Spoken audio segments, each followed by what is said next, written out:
just waiting there for Tracy to something. Oh, righto. Let me take you back to 1987. Life was a bit of a giggle to me. I had a fantastic job. I'm 27 years old. I travel overseas. I spend most times in hotels, whining and dining. I even went over to Europe for 7 weeks in that year. This is me looking pretty buff there. Almost bulletproof. So what could go wrong? Toastmasters guest. My name is Mark Dorrity. I was born in Sydney in 1960. I grew up there, played all the sports, footy, cricket, basketball. I even went to university and completed that in 1981. But my true passion was athletics. While at high school and university, I represented New South Wales in various disciplines: the long jump, triple jump, 110 hurdles, 400 metre hurdles, at various national and interstate competitions. I trained with and competed against Olympians. 2 of them even went on to win silver medals at the Olympics. But by 1984, I started my job. As I came down here to Melbourne to start as a wool buyer. It was a sensational time. My life was absolutely flying. This photo of me, 12 months later, in 1988, I just come out of intensive care. I lost 50% of my body weight. I had extensive nerve damage from the head, arms, body, leg. I had no feeling below my knee. I could barely speak or move. The only reason I'm sitting in that chair is because 2 nurses carried me there. And I'd lost the left leg. This was also the time the media was starting to call me the Meltdown Man because I'd lost so much weight. So I've been doing something that I love doing, and that was running. So how could something you love doing have such repercussions? And how am I even standing here today talking to you? Successful outcomes rarely rely on luck. They come down to having a good process in place. The better the process, the more likely there is of success. The process I used after the accident didn't rely on luck. It was a process my father had taught me from an early age.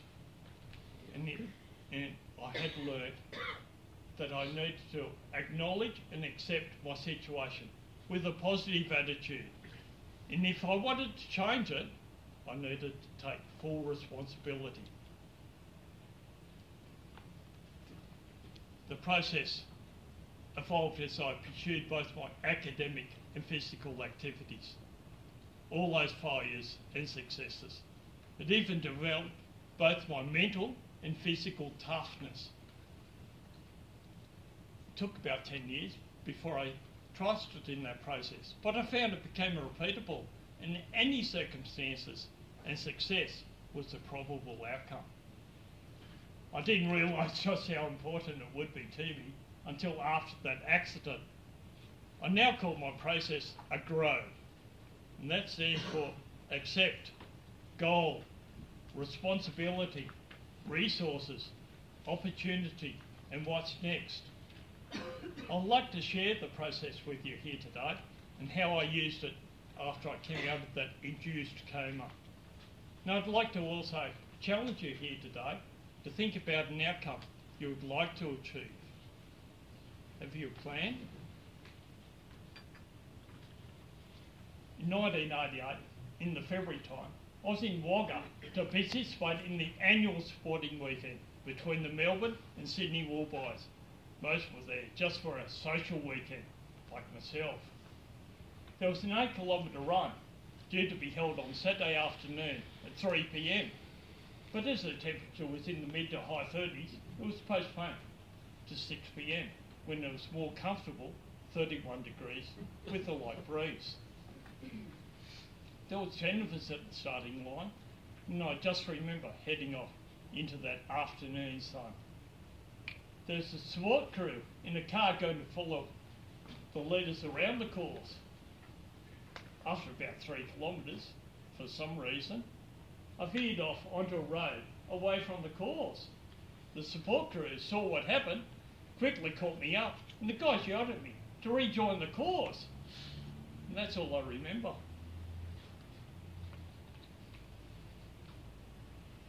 Many months later, I found out I ran a further 4 kilometres before collapsing on the ground, grazing my left hip. The SWAT crew saw what happened. The car quickly caught me up. The guys jumped out, rendered aid to me, bundled me back in the car and rushed me to the local hospital. When I arrived there, I'd stopped sweating. I'd no more moisture to sweat. I was agitated and confused. The doctors tried to take my body temperature, but were only successful in putting a thermometer under my armpit. The normal body temperature is around 35 degrees or 37 degrees Celsius. Mine was 43 degrees, 110 Fahrenheit. The doctors immediately organised me to be put into an ice bath to try and cool my body, as they knew it was critical to survival.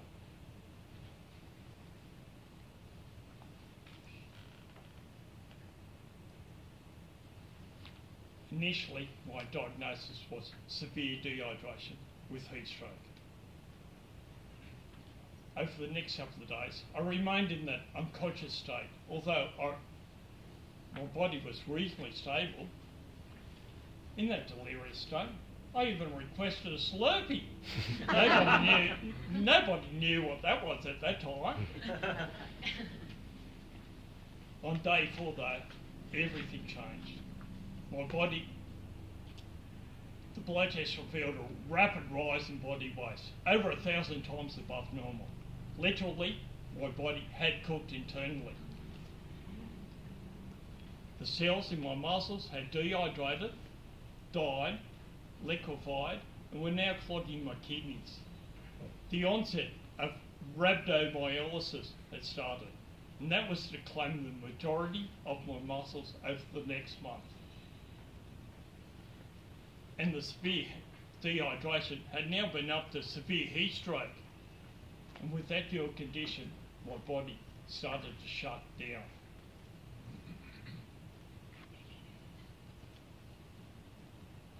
First my kidneys failed.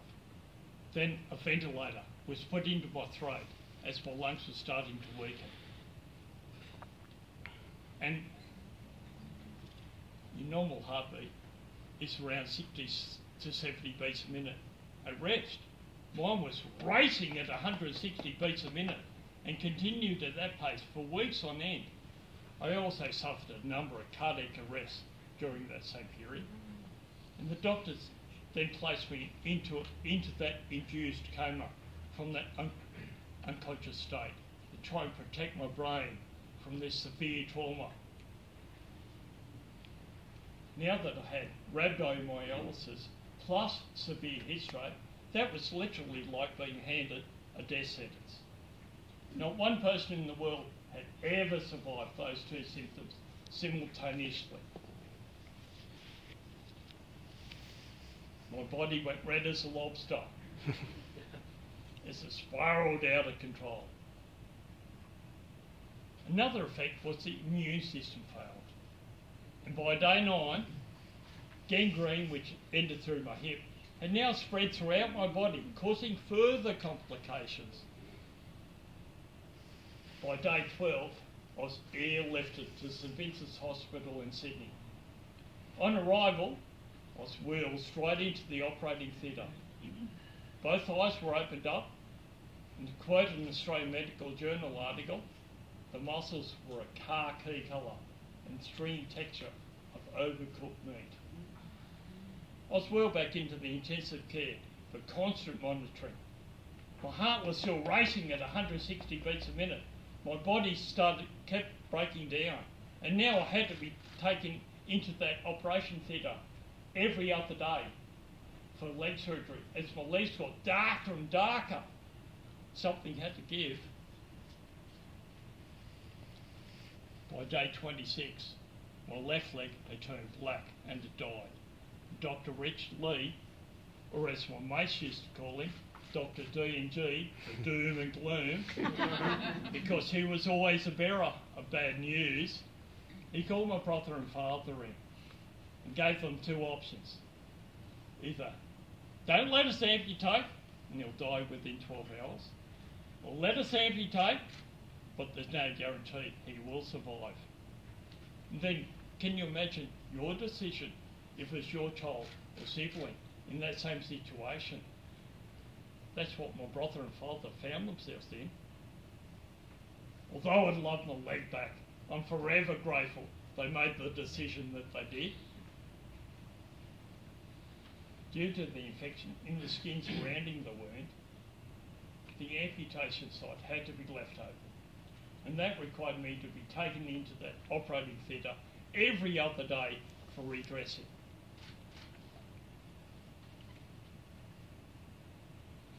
My condition started to improve.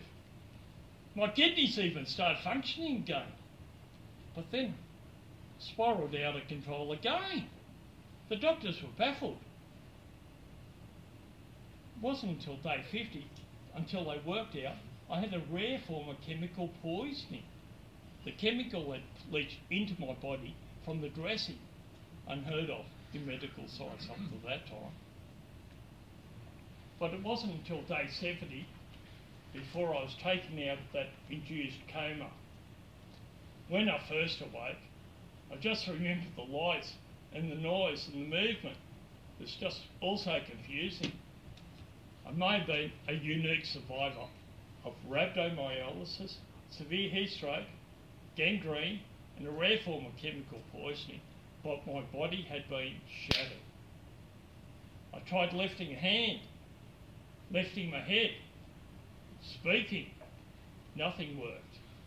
Then I got hit by this excruciating pain. How can I describe it? What's the worst pain that you've ever had? Then your second worst pain. Then a little bit more. And coming from all over my body in wave after wave after wave. And then the next day, I just got a new variation of it. I couldn't even send out a Mayday signal. My eyes were the only things that worked.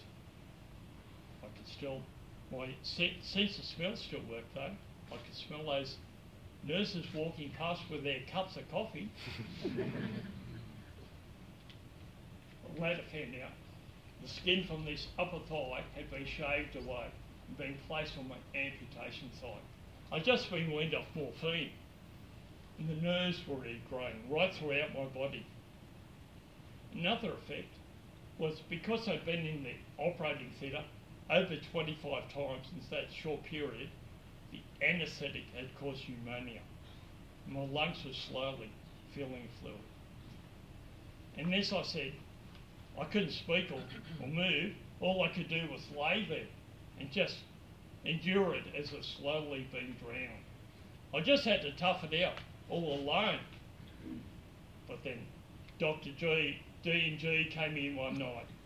He put a tube down my throat, into my lungs, and he sucked out all that fluid.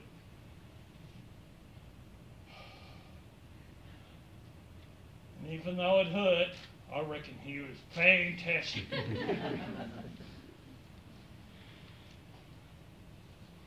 While I was laying in intensive care, the nurses had to turn me every 2 hours to avoid the dreaded bed sore. On one such occasion, the nurse said to me, "Do you feel sorry for yourself?"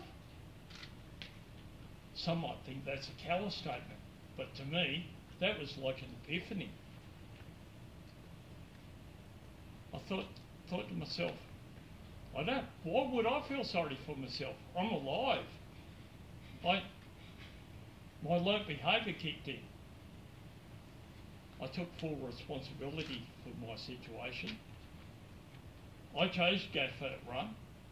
But not in my wildest dreams did I think this was going to happen. But this was my reality. It was confronting, but I couldn't sugarcoat it. I just had to accept my situation. That meant I needed to acknowledge and embrace my problem. It was a momentous change because up to then, all I thought about was trying to survive that day and then hopefully on to the next.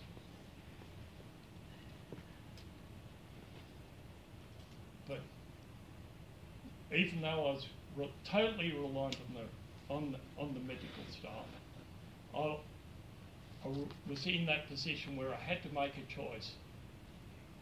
Did I really want to go on? As it turned out, that was the start of that journey towards recovery.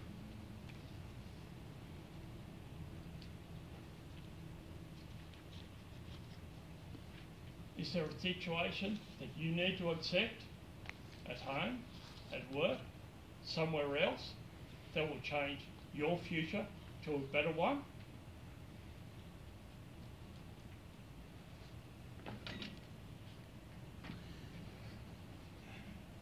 A couple of weeks later, another nurse said to me, "You've already got yourself into it. Can you get yourself out of it?" This is me before the accident. This is me after the accident. Could I really change my situation? Day 132 came along. I was to be taken from the intensive care up to a ward. I'd spent a third of the year in intensive care. Normally, a patient only spends less than 2 weeks there. All the tubes, drips, monitors, even the ventilator were removed. The doctors asked me to speak, and all that came out of my mouth was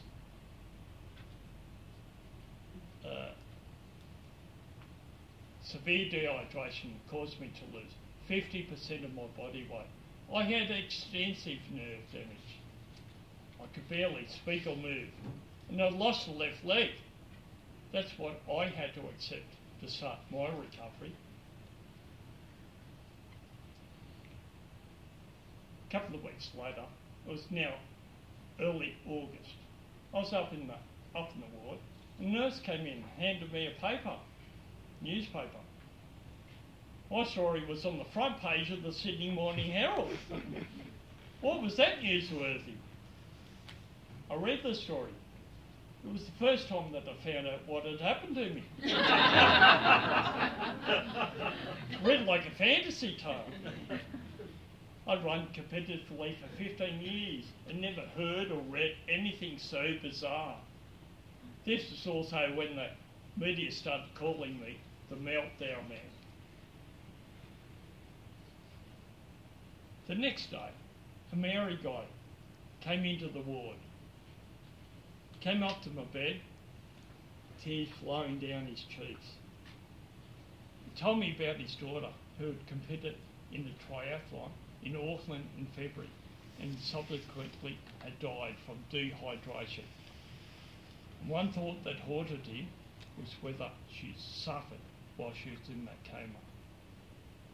All I could say to him was, I can't remember a thing while I was in that coma, and that seemed to give him a deal of comfort. It's also a wake-up call to me that I wasn't the only one doing it tough. While laying in that bed at St Vincent's, I dreamt of wanting to get better. But over time, that dream crystallised into a goal. And my goal was wanting to walk, talk, and live independently again. No doubt, anybody that saw me laying in that bed would have thought, that's impossible. But I truly believed it. Have you got a dream? Have you crystallised it into a goal? Do you fully embrace that goal with a positive attitude?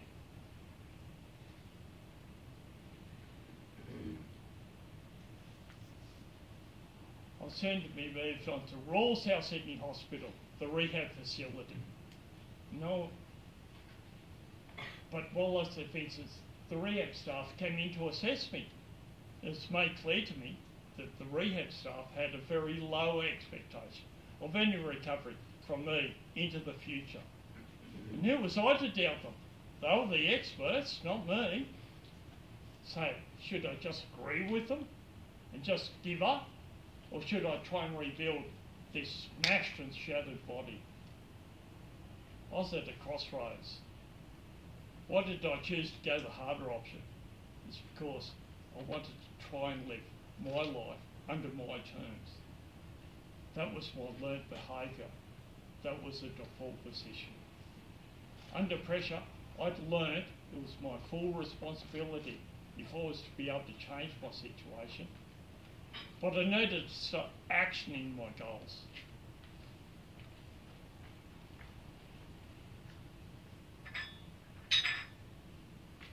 Have you got a situation where, what sort of responsibility do you take for your situations? None? Some? Full?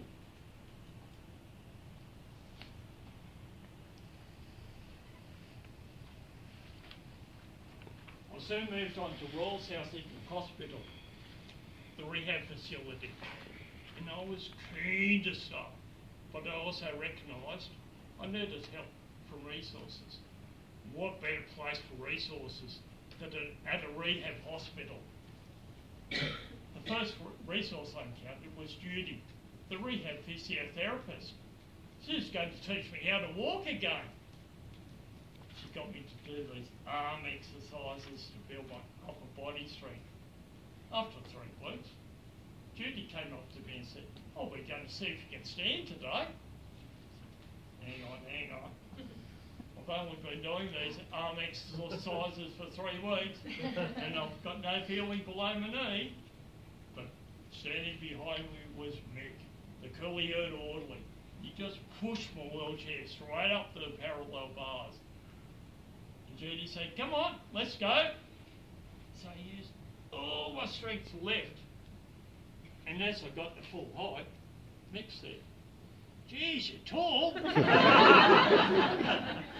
was the first time that I stood in 7 months. I then collapsed back into the wheelchair.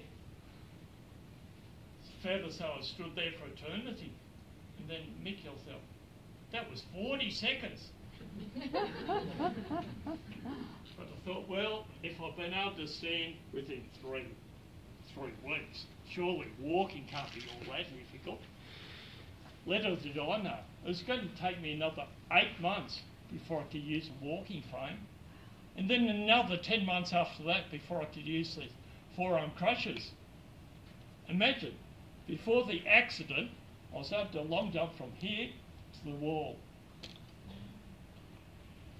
After the accident, I wasn't even able to lift half that body weight off the ground. And yes, I was trying. The second resource I encountered was Di, the speech pathologist. She was going to teach me how to talk again. She was a no-nonsense sort of lady, but she could effortlessly and expertly show me how to form syllables. After a number of weeks though, I didn't seem to improve. Was it the teacher? I decided to confront her. And all she said was, "You've got to practice." I'd only ever associated practice with a physical pursuit, not with a mental task like this. Once again, I found using the resource was very much a two-way street. The resource could teach me the skills, but it's up to me to learn them and to practice them. What sort of resource do you need to help you reach your goals? Coach or mentor? More knowledge or learning?